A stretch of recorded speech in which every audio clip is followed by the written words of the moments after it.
Empecemos.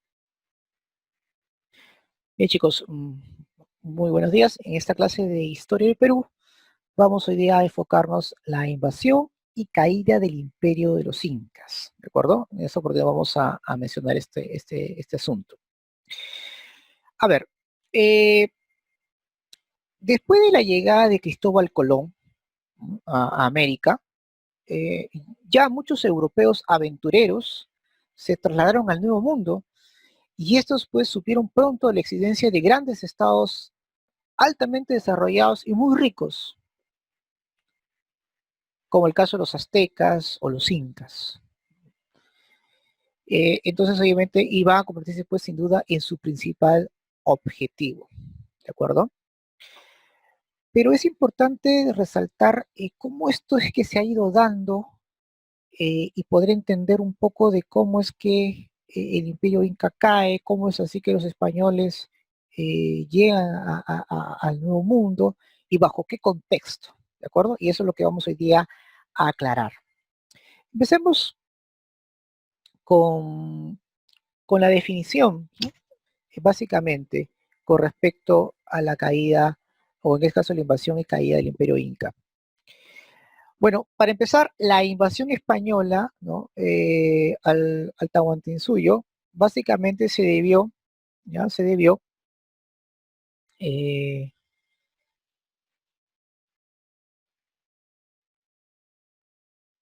¿ya? La captura se debió, em, perdón, la invasión española al Tahuantinsuyo fue parte de la campaña de la expansión mundial del capitalismo mercantilista, ¿no? Que se estaba desarrollando entre los siglos XV y XVI. Miren, desde el siglo XI, ¿ya? Desde el siglo XI, jóvenes, desde el siglo XI, Europa ya tenía un contacto comercial con Oriente a través de las rutas que se habían establecido, principalmente la ruta de la seda. Y el principal nexo entre Europa y Asia era sin duda esta zona,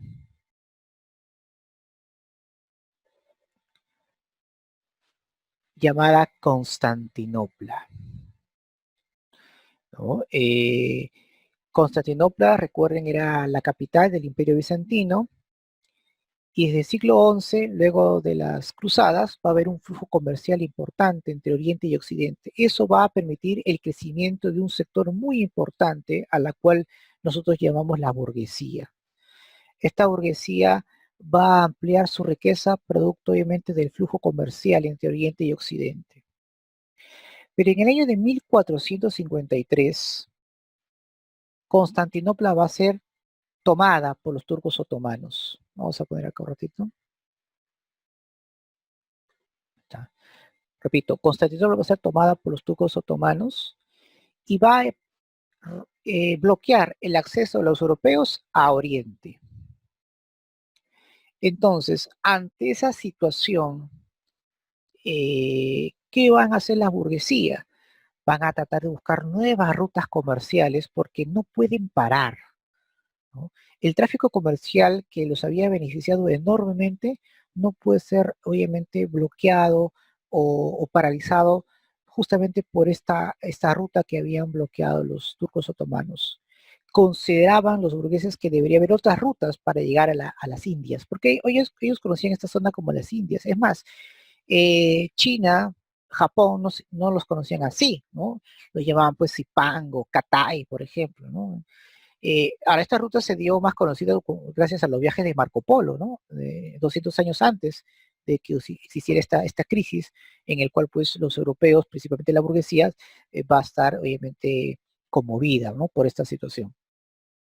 Entonces, eso es algo importante que hay que tomar en cuenta, ¿no? El contexto internacional es la que nos tiene que enfocar, ¿no? La llegada de los europeos hacia América, principalmente al Tahuantinsuyo, ¿no? Esto se dio básicamente por la expansión mundial del capitalismo mercantilista, ¿no? De la primera fase del capitalismo que hemos o que estamos estudiando en este momento. Entonces, la búsqueda de nuevas rutas comerciales para extender los mercados del capitalismo mercantilista fue fundamental, ¿no? Aquí es donde se origina totalmente, ¿no? Aquí es donde se origina todo. Incluso en su aula, ahí pueden ustedes, les deja una separata sobre la invasión de América, ¿no? Cómo ha sido el proceso y todo ello. Así que por favor los invito a que lo descarguen y lo lean. Muy bien. Este es muy importante lo siguiente, ¿no? Ante,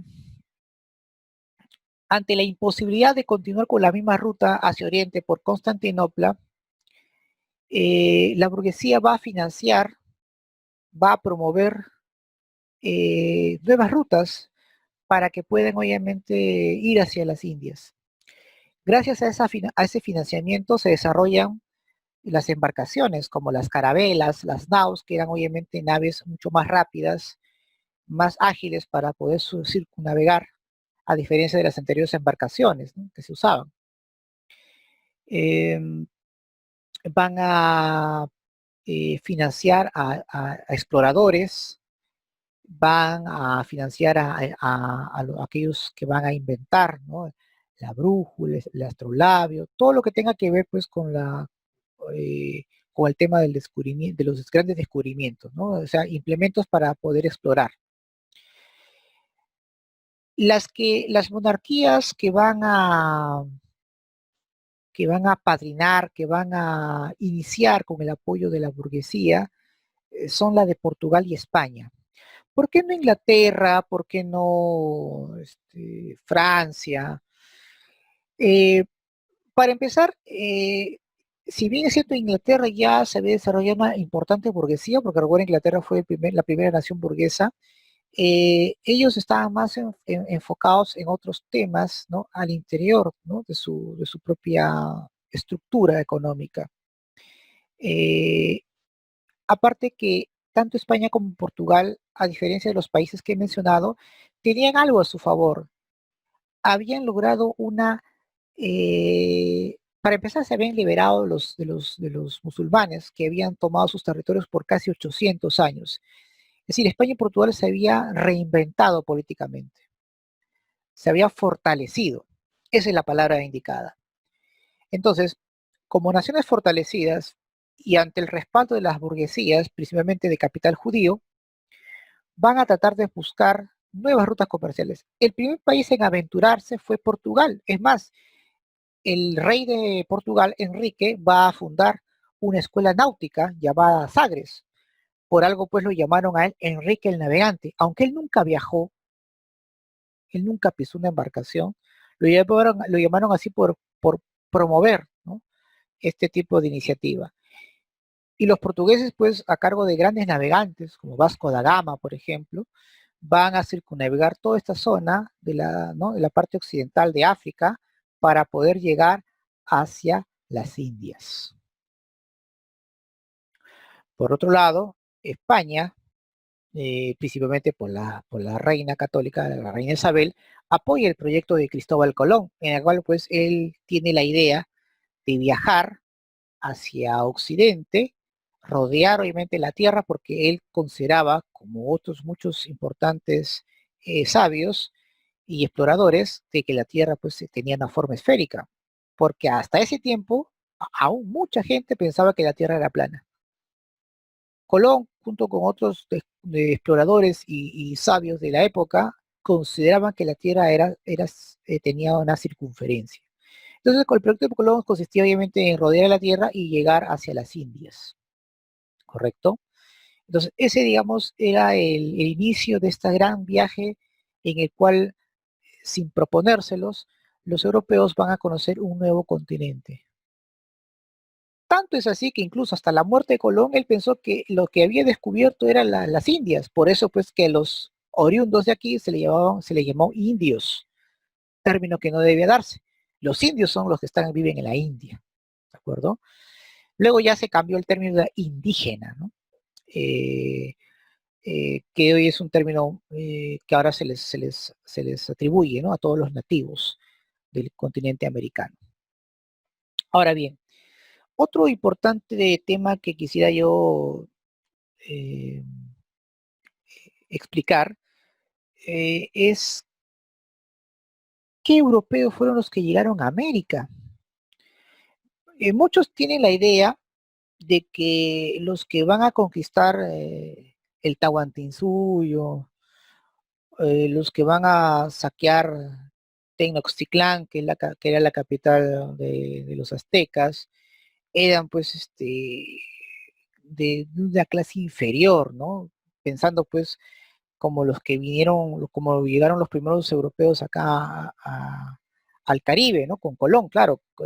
Como nadie quería viajar con él, prisioneros, hombres condenados, fue la tripulación de Colón. Pero las huestes de Pizarro, las huestes de Hernán Cortés, no eran obviamente para nada hombres condenados o hombres con sentencia o incluso eh, personas de mala reputación, ¿no? Eran hidalgos. Profesor, ¿y quiénes eran los hidalgos? ¿Qué es un hidalgo? Bueno, hidalgo es un caballero empobrecido que lamentablemente, pues, ante ya no haber guerras, ya no recibe, pues, su parte de su riqueza, ¿no? Mayormente cada caballero o cada guerrero medieval, por luchar por un rey o por un noble, recibía una cierta compensación, principalmente tierras. España, al liberarse de musulmanes, ya no había, pues, conflictos. Entonces muchos de esos hidalgos necesitaban obviamente nuevas aventuras porque no tenían otra cosa que hacer más que pelear, ¿no? Su vida era la pelea, su vida era mm, ir a las guerras. Entonces muchos de ellos, como no tenían nada que perder, acompañan a estos aventureros, a estos líderes, a estos jefes, para poder incursionar en el continente americano. Y esto va a crecer mucho más, sobre todo cuando Hernán Cortés, pues justamente llega a conocer la región del dominio de los aztecas. Llega a conocer pues sus riquezas, sus tesoros, que ya incluso Colón había, sí, años atrás, había demostrado cuando en su segundo viaje pues llega a Europa con muchas riquezas y tesoros. Y van a haber pues importantes aventureros que van a tratar pues de justamente de obtener las riquezas que ya Cortés, Colón y otros ya habían realizado. Entonces, esto es importante tomar en cuenta, ¿no? Los soldados europeos, los soldados españoles que llegan a invadir a los aztecas y a los incas eran obviamente hidalgos, eran caballeros feudales que ante la falta de oportunidades en sus tierras van a América para poder buscar una fortuna, ¿no? Porque obviamente Europa había colapsado, el sistema feudal estaba pues, había sido prácticamente opaco, ¿no? La escasez de tierras y el colapso del vasallaje pues era ya algo que se había dado enormemente, ¿no? En Europa, ¿no? Más bien lo que Europa estaba dándose era pues el comercio, la burguesía era la que tenía el poder económico, pero que veía perjudicado este interés con la caída pues o la toma de Constantinopla, ¿no? Además España pues siempre ha sido una región feudal, a diferencia de Inglaterra, eh, que sí se había desarrollado bastante, ¿no? En el tema del comercio, del mercantilismo y la industria posteriormente, ¿no? Muy bien, entonces Portugal y España son los primeros en iniciar porque estaban, por así decirlo, necesitados, ¿no? De buscar estas rutas para poder mantener sus lazos comerciales, aunque repito, tanto Portugal como España, de hecho, pues no eran países mercantilistas en sí, ¿no? Eran países que vivían del mercantilismo, pero también tenían en su economía rasgos feudales enormemente. ¿Sí? Muy bien, vamos a continuar. Vamos a ver acá ahora rápidamente los antecedentes, ¿no? De la invasión del, del Tahuantinsuyo. Toda esta zona que ustedes ven acá es Sudamérica. Ahora, por primera vez los españoles se van a asentar en tierra firme. Antes pues se habían asentado pues aquí en las islas, en la zona de Yucatán y todo ello, pero Aquí como continente, en tierra firme por primera vez van a sentarse principalmente en dos zonas que vamos a mencionar, ¿no? En la primera, obviamente, es en esta zona que actualmente son los países de Panamá, Honduras, Guatemala, y en esta zona que actualmente son los países de Colombia y Venezuela. Aquí van a formarse dos gobernaciones en tierra firme por parte de los españoles, ¿ya? A través de la capitulación de Burgos. Ese es muy importante. Pregunta, examen de admisión, ¿no? El establecimiento de tierra firme se dio gracias a la capitulación de Burgos, en la cual el rey, ¿no? Fernando de Aragón y la reina Isabel, ¿no? Los reyes católicos dan la autorización para poder tomar posesión de estos lugares en nombre de la corona española, ¿no? La capitulación de Burgos, ¿no? Esto va a estar pues a cargo de dos importantes gobernantes, ¿no? Eh, por ejemplo, en Castilla del Oro, que esta zona que ustedes pueden apreciar, ¿no? Eh, perdón, en Castilla del Oro, por ejemplo, va obviamente a estar a cargo de importantes gobernantes. Por ejemplo, uno de ellos, si no mal recuerdo, era, eh, no me recuerdo ahorita su nombre, bueno, se apellidaba Nicuesa, ¿no? Uno de ellos, y el otro era Alonso de Ojeda, que eran los primeros gobernantes, en este caso de la zona de estas dos gobernaciones, ¿no? Castilla del Oro y Nueva Andalucía. Ahora, por razones básicamente de inestabilidad, por las constantes luchas de los nativos, Nueva Lucía va a desaparecer, ¿no? Muchos de estos colonizadores españoles van a tener que refugiarse aquí, en Castilla del Oro. En Castilla del Oro, que actualmente pertenece a Panamá, es importante porque aquí se van a concentrar los grandes aventureros que, gracias a los saqueos que hicieron en Centroamérica, principalmente en lo que es ahora México, van a ser hombres muy ricos. Prácticamente Castillo del Oro va a concentrar a estos hidalgos que en sus inicios eran pobres, pero que luego con el saqueo, con la caída de importantes pueblos que van a saquear, se van a convertir pues en hombres de fortuna, de mucha fortuna, hombres ricos, por así decirlo. Entonces es importante que aquí ya en Castilla y Oro habían hombres que se habían vuelto muy ricos gracias al saqueo, gracias a la destrucción de muchos pueblos al norte, ¿no? En Mesoamérica. ¿De acuerdo? Eso es muy, muy importante. De aquí pues surgen hombres como Blasco Núñez de Balboa, el propio Francisco Pizarro, ¿no? Entonces, hombres muy, muy, muy destacados y con dinero suficiente para iniciar grandes campañas, ¿no? Una cosa importante que detallar, jóvenes, las campañas que se van a hacer principalmente al Tahuantinsuyo van a ser por inversión privada, ¿no? Si te preguntan, ¿no? Las campañas de Pizarro, ¿qué fueron? Fueron campañas, en este caso, empresa privada o estatal, privada. Las primeras expediciones de Francisco Pizarro fueron con su propio dinero.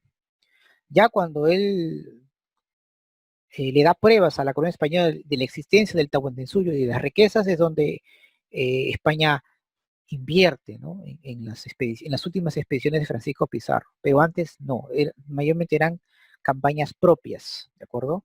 De, con el propio dinero de estos aventureros. Muy bien.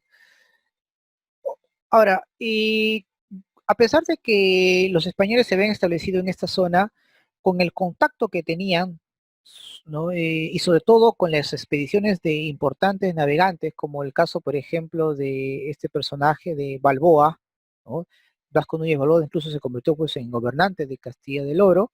Él había pues logrado incluso descubrir el Océano Pacífico, a la cual él lo llamó el Mar del Sur. Bueno, ese de descubrir en realidad es algo tácito, en realidad pues él llega a conocerlo en esta zona para los europeos, y con el tiempo pues, esto se va a llamar Océano Pacífico, ¿no? Pero Blasco Núñez Balboa lo llama Mar del Sur. Él, como muchos otros exploradores, ya gracias al contacto con los nativos, les habían dicho pues de que hacia el sur, obviamente, ¿no? De las tierras obviamente, que él conocía, había pues una rica nación, ¿no? De ahí pues los españoles empiezan a tener esta percepción de una ciudad bañada en oro, a la cual ellos llamaron El Dorado, ¿no? Es más, Pascual de Nagoya, otro importante explorador, ya le habían dicho de que hacia el sur, más allá del río Virú, había una nación muy rica, ¿no? En tesoros y riquezas. De ahí pues que todas estas tierras siempre los exploradores españoles llamaron Virú, que con el tiempo se transformó en Perú, ¿no? No sé qué significa Virú, por ahí dicen, bueno, Virú significa tierra de abundante riqueza, ¿no? Y que con el tiempo pues da origen a nuestro nombre, ¿no? Al nombre de Perú, ¿no? Perú, muy bien. Entonces ahí, ahora, había muchos exploradores, el propio Blasco Núñez de Balboa ya se alistaba para poder obviamente conocer estas tierras, ¿no? Pero el Pedro de Arias, o más conocido como Pedrarias, va junto con Pizarro, van a confabular, van a conspirar contra Balboa. Tanto así que en un juicio sumario lo van a ejecutar, ¿no?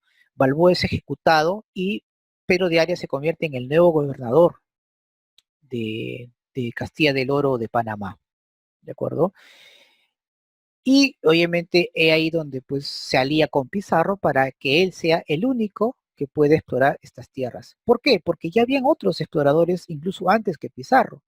Francisco Becerra, Gaspar de Moral, el propio Pascual de Andagoya, que fue el quien se enteró, ¿no? De estas tierras muy ricas al sur del río Virú. Pero ¿por qué Pizarro estaba también enterado? Porque él era lugarteniente de Blasco Núñez de Balboa.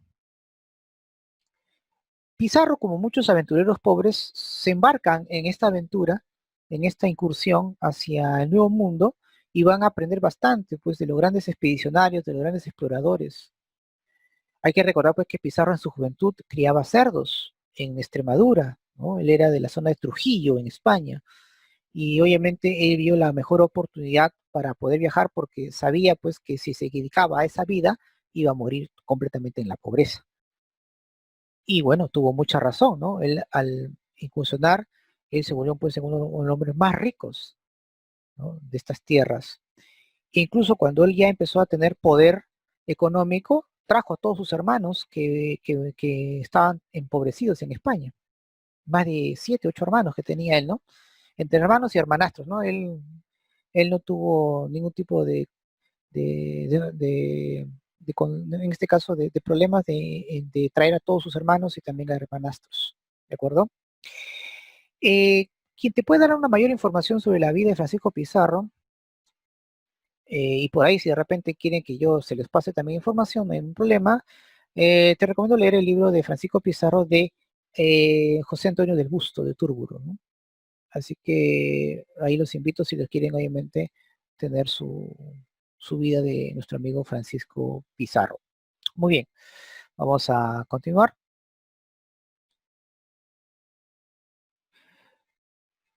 Pizarro, luego de asegurarse, pues, de que él va a ser el único de poder incursionar hacia estas tierras ricas en el sur, ¿no?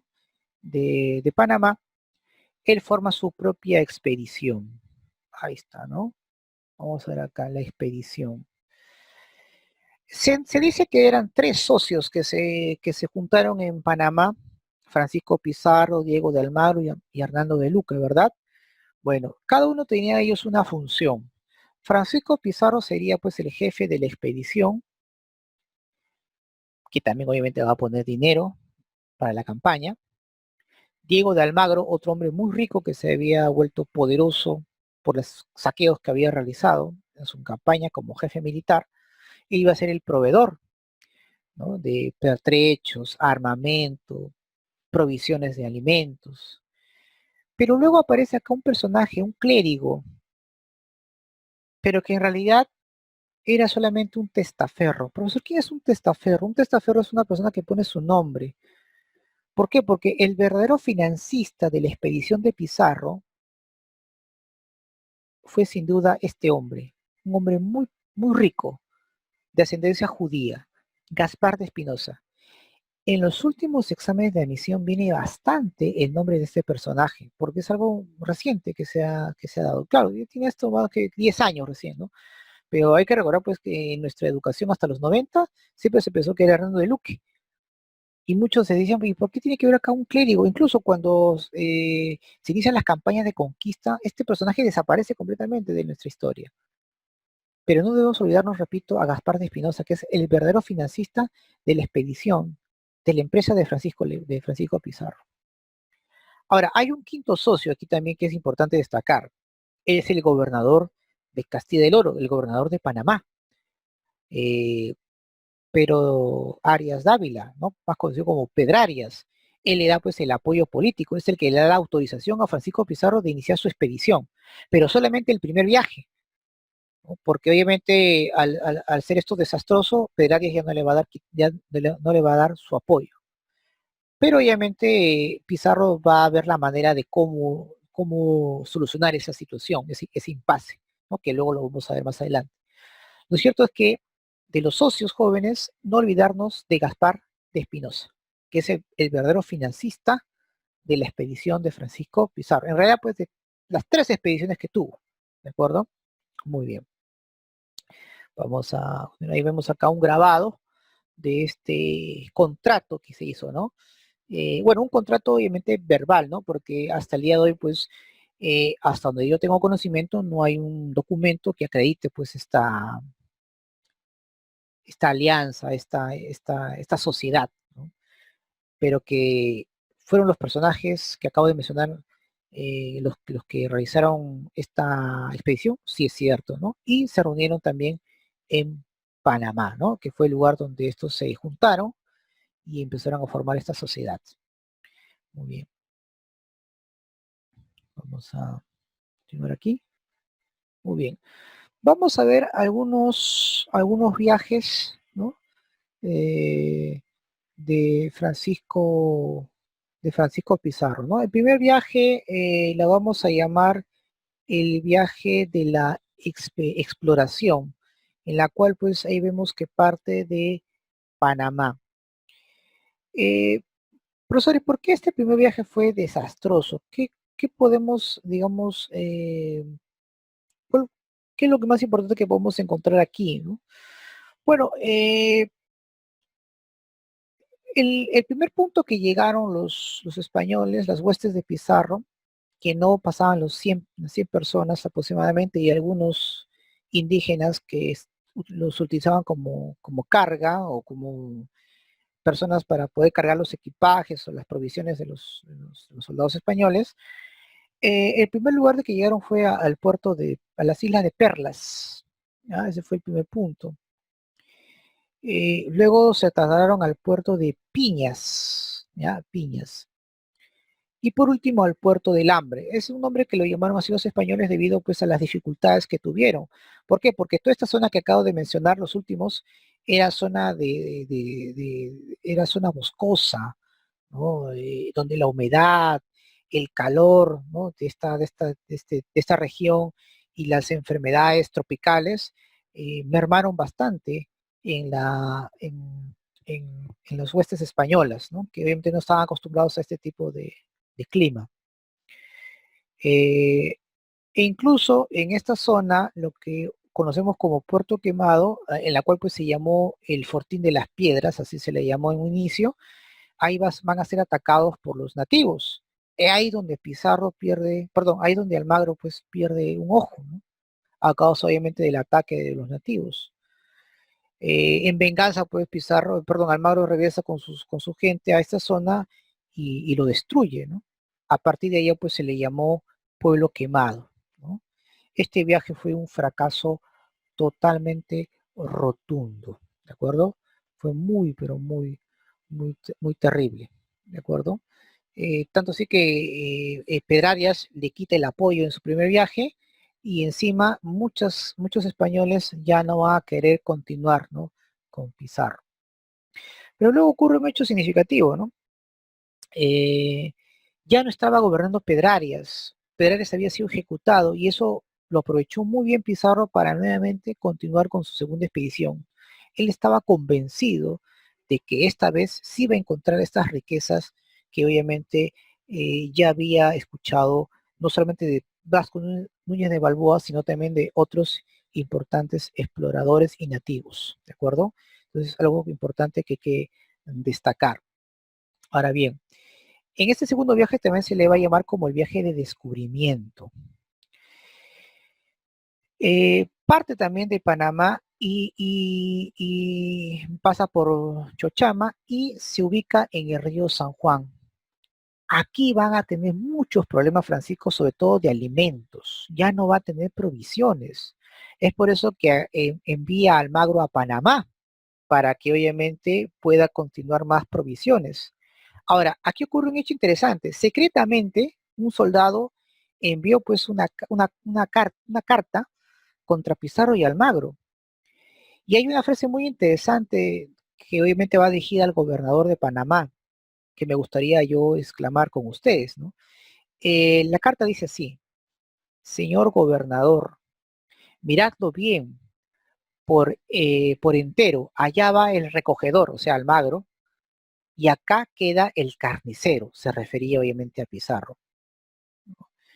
Eh, eh, Como yo había mencionado, todavía gobernaba, bueno, había otro gobernador que era Pedro de los Ríos, que había reemplazado pues a Arias, Pedro de Arias, que había sido ejecutado. Y obviamente, ante esta carta que lee, encarcela a Almagro y envía a, si no me recuerdo, a Juan Tafur, así, Juan Tafur, a recoger pues a los expedicionarios que habían sido prácticamente varados, ¿no? En el río San Juan, que se estaban muriendo de hambre, porque las penurias eran terribles, que los que estaban pasando los españoles por una serie de enfermedades, enfrentamientos, etcétera. Eh, entonces, aquí es donde cuando los españoles ya no quieren seguir y continuar con Pizarro en la famosa Isla del Gallo, ¿no? Aquí pues es donde Pizarro pues se quedó solo con 13 personas, ¿no? Los tres hidalgos, como se dice. Ahora, eh, a veces tenemos la idea, y eso viene desde el colegio, tenemos la idea pues de que estos 13 van a conquistar el Tahuantinsuyo. En realidad pues cuando hablamos de 13, hablamos de los 13 caballeros o los 13 que representan o que dirigen la expedición. En realidad pues Pizarro tenía muchos más hombres, ¿no? Por ejemplo, los hombres que llegaron acá a Pizarro en su tercer viaje eran más de 300 soldados con pertrechos, armamentos, y además también tenían indígenas y esclavos que los utilizaban, pues obviamente, repito, para cargar sus provisiones, ¿no? Entonces, cuando hablamos de los 13 legarios, nos vemos a los jefes militares, ¿no? A los 13 más importantes, que luego, cuando llegan, fundan Lima, van a ser socios importantes, van a repartirse entre ellos el territorio de Lima, ¿no? La Lima cuadrada, ¿no? Que eso también ya veremos más adelante, ¿no? Les había indicado, pues, que en la Isla del Gallo, pues, aquí es donde Pizarro, pues, alienta, pues, a aquellos que todavía tenían dudas de continuar, y bueno, solamente se queda, pues, con 13, ¿verdad? Aquí, pues,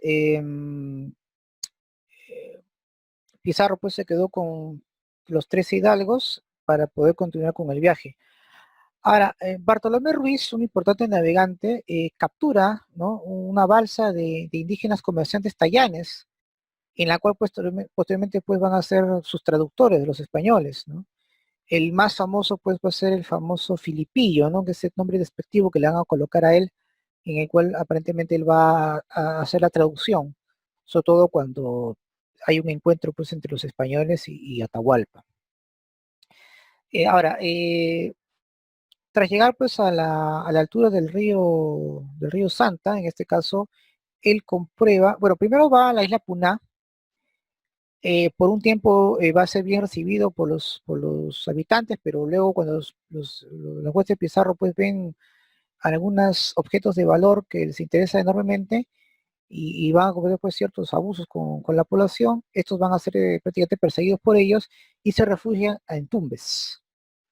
Ahí obviamente el jefe de Tumbes, el cacique, perdón, el curaca de Tumbes, le aclara pues, la existencia de una importante cultura, ¿no? El Tahuantinsuyo. Pero también le dice algo interesante, ¿no? Que actualmente estaban luchando por el poder prácticamente dos que estaban luchando para ser el gobernante, ¿no? En este caso de Huáscar y Atahualpa. Entonces Pizarro ya al enterarse pues de que había una gran civilización y encima esta civilización estaba con problemas internos, sería conveniente pues obviamente de regresar con mayor fuerza y poder obviamente lidiar con esta situación. Es por eso que luego de Tumbes se dirige obviamente hacia el río Santa, ¿no? Y obviamente a partir de ahí con el río Santa se dirige otra vez hacia Panamá, ¿de acuerdo? Ese fue obviamente su segundo viaje. Ahora, dos hechos importantes aquí que es trascendente. Ya desde el primer viaje, los españoles habían traído consigo algo que afectó enormemente a la población, que eran las enfermedades virales.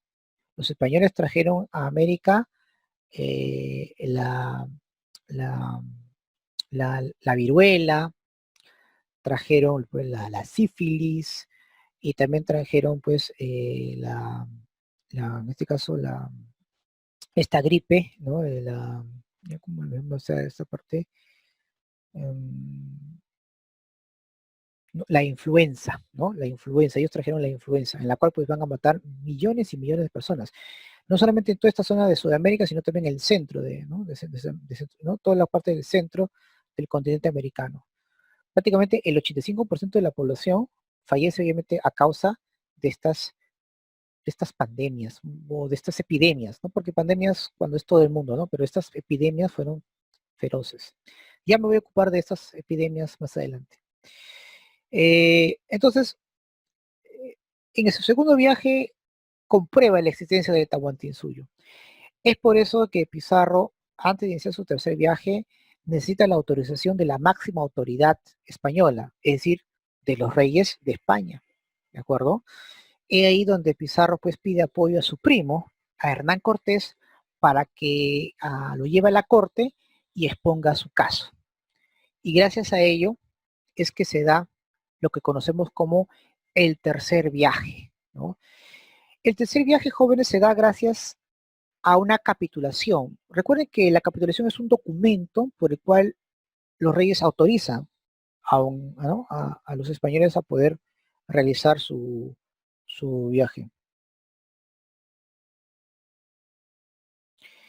Eh, en este caso hablamos de la capitulación de Toledo, ¿no? Ese documento pues significó el permiso y el apoyo de la corona española para conquistar las tierras del Virú o el Perú, ¿de acuerdo?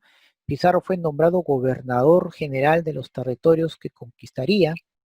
Pizarro va a tener muchos beneficios, la cual pues, va a generar muchos conflictos más adelante con Diego de Almagro, ¿de acuerdo? Entonces, eso es lo que significó, pues, sin duda, la capitulación de Toledo, ¿no? Si nos preguntan, ¿no? ¿Cuál fue la autorización para invadir las tierras del Tahuantinsuyo? Tú vas a responder la capitulación de Toledo. ¿Por qué? Porque tras confirmar, pues, la existencia de un gran imperio en el sur, Pizarro, pues, busca apoyo de la corona. Ahí donde recién la corona española invierte en el tercer viaje de Francisco Pizarro, ¿no? Va a haber, obviamente, una intervención ya del Estado, de la corona española, ¿no? Entonces, eso es algo muy, muy importante tomar en cuenta. ¿Ante quién se presenta? Bueno, no se presentó directamente ante él, sino ante un representante.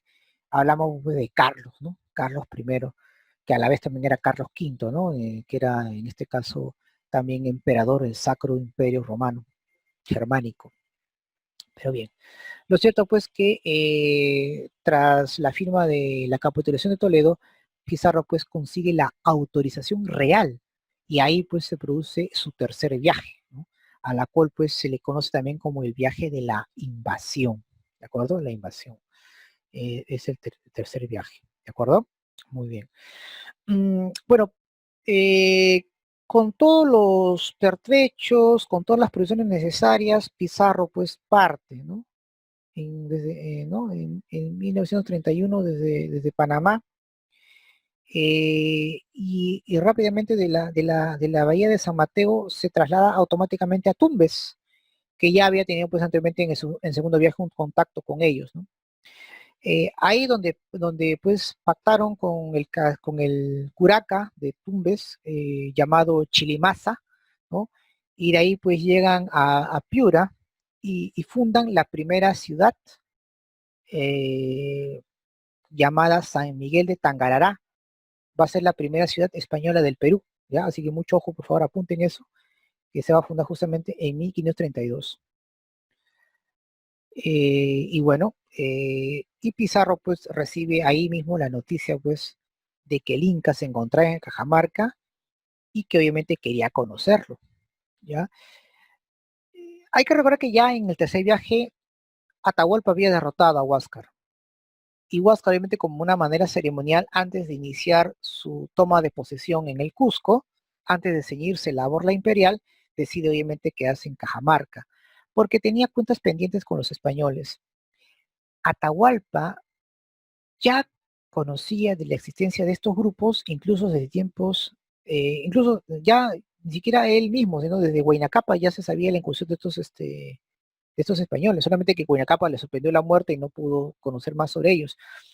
Pero Atahualpa incluso ya los había mandado a espiar desde su segundo viaje. Es más, el propio Curaca Chilimasa era un espía de ellos que los veía el comportamiento. Es más, el propio Chilimasa le había dicho a Atahualpa que por favor no actúe contra ellos porque eran hombres ambiciosos, eran hombres que maltrataban a la población, pero Atahualpa tenía asuntos más importantes para él, ¿no? Que era acabar con la guerra contra Huáscar.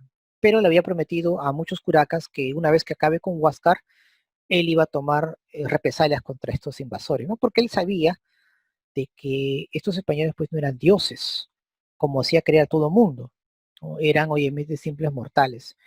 E incluso él tenía muchos espías que cuidaban los pasos de ellos, ¿no? Es más, él había enviado un espía inca vestido obviamente de mercader, y cuando los españoles se percatan pues que este personaje constantemente lo vigilaba, lo golpean y durante el forcejeo se descubre pues no sus túnicas y ven pues que tenía pues ahí una orejera, ¿no? O sea, una especie de adorno en sus orejas, y mucha gente cuando vio eso empezó pues a inclinarse.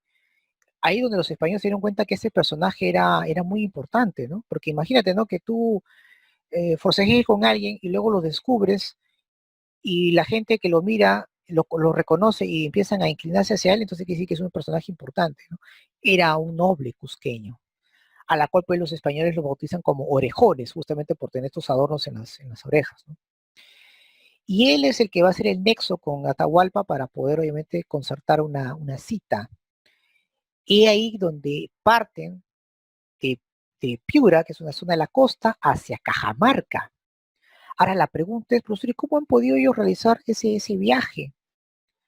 ¿No? La pregunta es, ¿cómo es posible que hayan podido realizar ese viaje a, de la costa hacia los Andes tan fácilmente? El Capañán. El Capañán fue lo que les permitió a los españoles trasladarse de un lugar a otro. Hay muchos especialistas que consideran que si no se hubiera formado el Capañán, los españoles hubieran estado completamente perdidos, aislados, ¿no? Porque no podían cruzar pues, ni un kilómetro avanzarían. Y ahí obviamente donde llega a Cajamarca. El propósito obviamente de Pizarro era obviamente tomar el control, ¿no? Capturar obviamente a Atahualpa y poder obviamente concertar un pacto con la otra facción enemiga de Atahualpa, ¿no? Que eran los huascaristas, porque el objetivo era tomar la capital del imperio inca, que era el Cusco, ¿de acuerdo? El Cusco. Y ahí obviamente donde se realiza pues lo que conocemos como la captura de Atahualpa, ¿no? Ahora bien, por la experiencia de la conquista del imperio azteca, jóvenes, ¿no? Los españoles sabían que la captura del soberano era vital para evitar un enfrentamiento abierto con las tropas incaicas. Ellos consideraban pues a Atahualpa que era el que tomaba el control luego de la derrota de Huáscar. Por ello, el día que debían encontrarse pues con el Inca en Cajamarca, los españoles se ubicaron estratégicamente alrededor de la plaza de la ciudad y esperaron obviamente a que ingresara, ¿no? El Atahualpa, ¿no? Que ya había pactado con ellos una entrevista. Ahora bien, La llegada del séquito de Atahualpa a la plaza impresionó a los españoles. ¿Por qué? Porque para empezar, eran muchos indígenas eh, frente a los españoles, pero estos indígenas no eran soldados, eran sirvientes de Atahualpa. O sea, eran hombres que solamente servían como, como sirvientes, incluso muchos de ellos lo cargaban en su litrera, que era una especie de trono en la cual estos sirvientes lo cargaban. Y entonces se sorprendieron bastante en ese aspecto los españoles. Los españoles tenían sus arcabuces, tenían un solo cañón, su armadura y todo ello, pero se sorprendieron que eran miles de indígenas, pero que ninguno de ellos protegía a Atahualpa, es decir, no habían soldados. Supuestamente Atahualpa, bajo el pensamiento que tenían los cronistas españoles, Atahualpa pues con su sola presencia iba a espantar a estos foráneos, y el ejército de Atahualpa los estaba esperando obviamente a las afueras de la ciudad de Cajamarca para poder obviamente masacrarlos, ¿no? Pero nada de eso ocurrió, ¿no? Eh, en realidad, pues, lo que va a ocurrir es lo siguiente, ¿no? Eh, el fraile Vicente Valverde, ¿ya? Es el primero que sale al encuentro de Atahualpa. Él lleva, pues, un brevario en la mano, una especie de Biblia, y junto a él, pues, iba uno de los intérpretes, uno de estos chicos que habían sido secuestrados por Bartolomé Ruiz, un niño, un adolescente tayán, a la cual, pues, bautizaron con el nombre de Martinillo. Este clérigo de la orden religiosa de los dominicos leyó el famoso requerimiento, ¿ya? Un requerimiento, jóvenes, es una especie de lectura en el cual le anuncia que se someta de manera pacífica ante Dios y ante el rey de España, ¿no? Ese es el famoso requerimiento. Obviamente, pues el Inca eh, no entiende pues las extrañas palabras de Vicente Valverde y arroja pues al suelo el brevario, ¿no? Ahí pues donde los españoles salieron de sus escondites montados a caballos y usando sus armas de fuego, ¿no? Provocando pues pánico entre los indígenas, y miles de ellos pues murieron, ¿no? Y sin ninguna gota de sangre prácticamente. La única gota de sangre que se derramó ahí fue cuando un español quería matar a Atahualpa y Pizarro lo impidió y lo mató. Pero el resto fue completamente, fueron indígenas que murieron obviamente de manera impresionante, ¿no? Ahí pues donde el Inca pues fue capturado, ¿no? Y por eso que muchos dicen pues que la captura de Atahualpa, que fue un 16 de noviembre de 1532, empezaría pues la caída de Tahuantinsuyo, pero que en realidad pues no fue tanto así, porque el Tahuantinsuyo bajo la modalidad de resistencia todavía pues se mantuvo, ¿no? Por mucho tiempo, ¿no? Por 40 años más todavía inclusive, ¿no? Eh, Ahora bien, Atahualpa permaneció en cautiverio, perdón, permaneció cautivo por 6 meses aproximadamente, ¿no? Durante ese tiempo, pues, los españoles exploraron el territorio, obtuvieron, pues, la adhesión de miles de indígenas enemigos de Atahualpa, entre ellos, pues, los partidarios de Huáscar, que habían sido, pues, los perdedores en esta guerra interna, ¿no? Pero también había conseguido, pues, el apoyo de diversas etnias, ¿no? Ansiosas, pues, de liberarse del poder incaico, ¿de acuerdo? Posteriormente, era necesario que Atahualpa muera. ¿Por qué? Porque al morir Atahualpa, ¿no? Mm, podían conseguir varias cosas. Una de ellas, por ejemplo, era evitar futuras sublevaciones de los partidarios de Atahualpa y por otro lado conseguir el apoyo total, incondicional de las huestes de Huáscar, ¿no? Que había sido derrotado y ejecutado por órdenes del propio Atahualpa, ¿no? Entonces, eso es lo que se va a dar. Ahora, durante su cautiverio, pues Atahualpa había ofrecido pagar un rescate fabuloso de oro y plata y ordenó pues asesinar secretamente a su hermano Huáscar para evitar pues que hiciera un acuerdo con los españoles, porque a diferencia de Atahualpa, Huáscar sí creyó que los españoles eran los huiracochas, estos dioses, ¿no? Que iban a llegar a liberar el Tahuantinsuyo, por así decirlo. Ahora, Pizarro temía pues un ataque de las tropas fieles al Inca, por eso que aprovechó el asesinato de Huasca para abrir pues un proceso contra Atahualpa, ¿no? Y fue acusado pues de manera pues injusta, ¿no? Por ejemplo, se le acusó de hereje, de polígamo, de haber matado a su hermano, ¿no? De faticida. Y la sentencia pues básicamente pues era morir, ¿no? En la hoguera. Eh, ahora, algo también importante tener en cuenta es que Atahualpa fue condenado, como repito, a morir en la hoguera, pero con el fin de preservar pues, su cuerpo, porque bajo la cosmovisión andina no podía obviamente hacer ese sacrilegio, decidió pues en último momento recibir el bautismo, ¿no? Para que le cambien la pena, ¿no? Y la pena pues va a ser el famoso garrote, que era lo que ustedes pueden ver en imagen, que era pues ahorcar, ¿no? Al individuo con una especie de herramienta de ajustar completamente el cuello hasta ahogarlo, ¿no? Completamente. Entonces, obviamente, ¿no? Profesor, ¿qué nombre le dieron? Le llamaron Juan Francisco, ¿no? Así se pusieron el nombre, y luego de bautizarlo, lo asesinan, ¿no? Lo asesinan. Y ya hemos visto por qué, ¿no? Cuál fue el propósito de esta ejecución. Muy bien. Posteriormente, eh, tras la muerte de Atahualpa, los españoles, junto con sus aliados, deciden, obviamente, marchar hacia la capital, ¿no? Tras la muerte de Atahualpa, pues, prácticamente el imperio se quedó sin cabeza. Entonces ahí Pizarro, pues, temeroso pues que se produjera una guerra interna, elige rápidamente a uno de los hijos de Huayna Cápac, de la facción huascarista que lo está, para formar una alianza a la cual pues le va a llamar Tupac Hualpa, o más conocido como Toparpa, ¿no? Cualquiera de esos nombres, por favor, a tomar en cuenta si es que te viene una pregunta de examen. Como nuevo Inca, ¿no? Lo toman como Inca, pero un Inca títere al fin y al cabo, ¿no? Porque obviamente quien va a tomar la orden principal van a ser Pizarro. Eh, Pizarro, pues, con Toparpa emprende un viaje hacia el Cusco, ¿no? Pero en el trayecto, misteriosamente, pero que ahora le voy a mencionar que no lo es así, más o menos cuando llegan a cercanías de Jauja, que era la capital de los Huancas, uno de los principales grupos étnicos que apoyó a los españoles, muere, ¿no?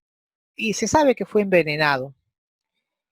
Ahí, pues, obviamente, se demuestra, pues, claro, ¿no? Que el nombramiento de Toparpa solamente era para apaciguar por un tiempo las guerras internas al interior de las Panacas, y durante su viaje al Cusco las huestes españolas fueron atacadas constantemente por Quisquis y Calcochima, que eran los generales de Atahualpa, que continuaban obviamente asediendo, pero los españoles eran protegidos pues por las etnias de los Cañaris, los Huancas, los Chachapoyas, y también de los huascaristas para proteger contra los atahualpistas, ¿no? Que eran estos generales, ¿no? De Quisquis y Calcochima, que eran leales a Atahualpa.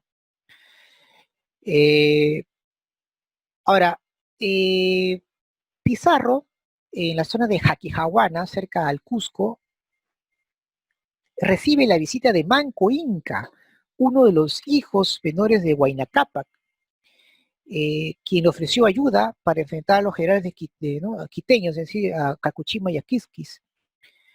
Y bueno, Pizarro acepta, ¿no? Esto les permitió pues a los españoles imponerse finalmente sobre las tropas leales de Atahualpa, con el apoyo obviamente de Manco Inca. Y con sus refuerzos indígenas, pues Pizarro continuó marchando y tomó una victoria hacia el Cusco, ¿no? Ingresó pues junto a él pues la capital imperial sin encontrar pues ninguna resistencia, ¿no? Sin ninguna resistencia. Y es ahí pues donde obviamente con el apoyo de Manco Inca llegan hacia el Cusco, ¿ya? Llegan hacia el Cusco, y eso sin duda va a ser perjudicial. ¿Por qué? Porque cuando los españoles llegan al Cusco, claro, no nombran a Manco Inca como nuevo gobernante, pero igual que todo Parpa, va a ser menguneado, ni bien llega al Cusco, saquean la ciudad, destruyen el Coricancha, torturan a las personas, cometen una serie de atropellos, y Manco Inca pues se siente en la obligación pues de resarcir esa situación que él había provocado, ¿no? Y ahí pues donde se da pues esta resistencia que va a durar por 40 años a la cual pues nosotros llamamos la resistencia andina o los incas de Vilcabamba. ¿De acuerdo? Muy bien.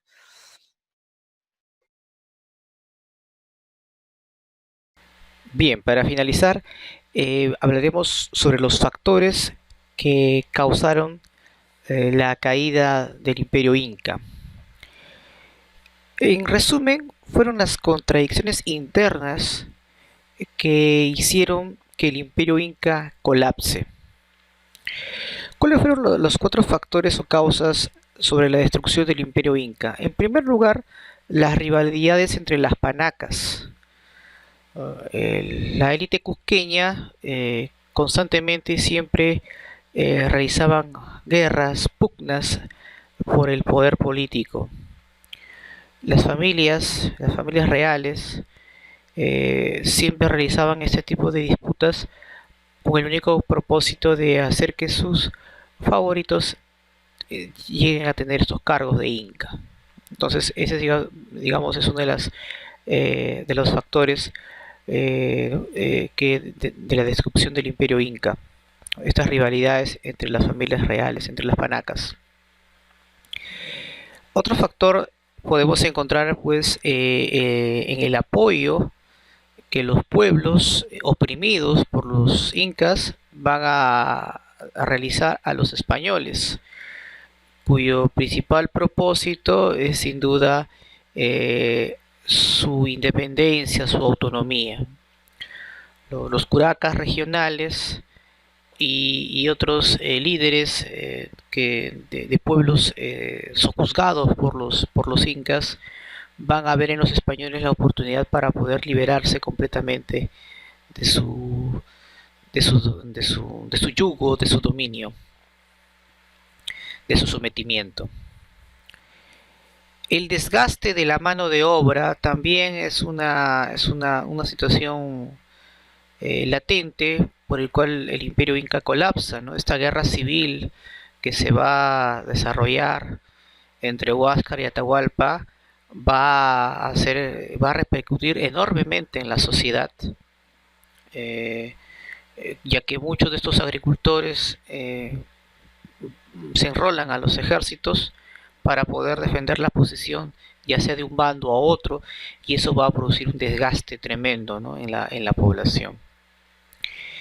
Y otro factor, pero que se comenta muy poco y que tal vez ha sido uno de los más influyentes en la caída del Imperio Inca y en general de toda la población en América, ha sido las epidemias que han traído los españoles, por el cual aniquilaron a miles y miles de personas.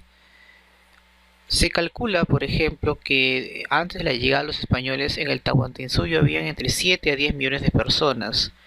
Cuando se hace el primer censo en tiempos de la colonia, la población indígena no alcanzaba el millón. Entonces eso nos indica una clara disminución de la población justamente durante este periodo, ¿no? Que se va a dar cuando los españoles logran incursionar, invadir el Tahuantinsuyo. Entonces, millones de indígenas, de pobladores andinos murieron a causa de estas grandes epidemias como la viruela, el sarampión, la, la, la influenza, que obviamente causó pues la muerte de muchas personas, y eso sin duda pues disminuyó enormemente la capacidad de resistir de estos pobladores andinos frente a la arremetida de los españoles. Si nos preguntan cuál de todos los factores fueron los más influyentes, bueno, Valdemar Espinosa en su libro La destrucción de los incas nos habla pues que el factor que más influyó fue sin duda el apoyo que los pueblos dieron a los españoles frente a los incas. Ese fue sin duda uno de los acontecimientos más importantes de nuestra historia, ¿no? El apoyo que van a dar estos pueblos, estas naciones sometidas por los incas a los españoles.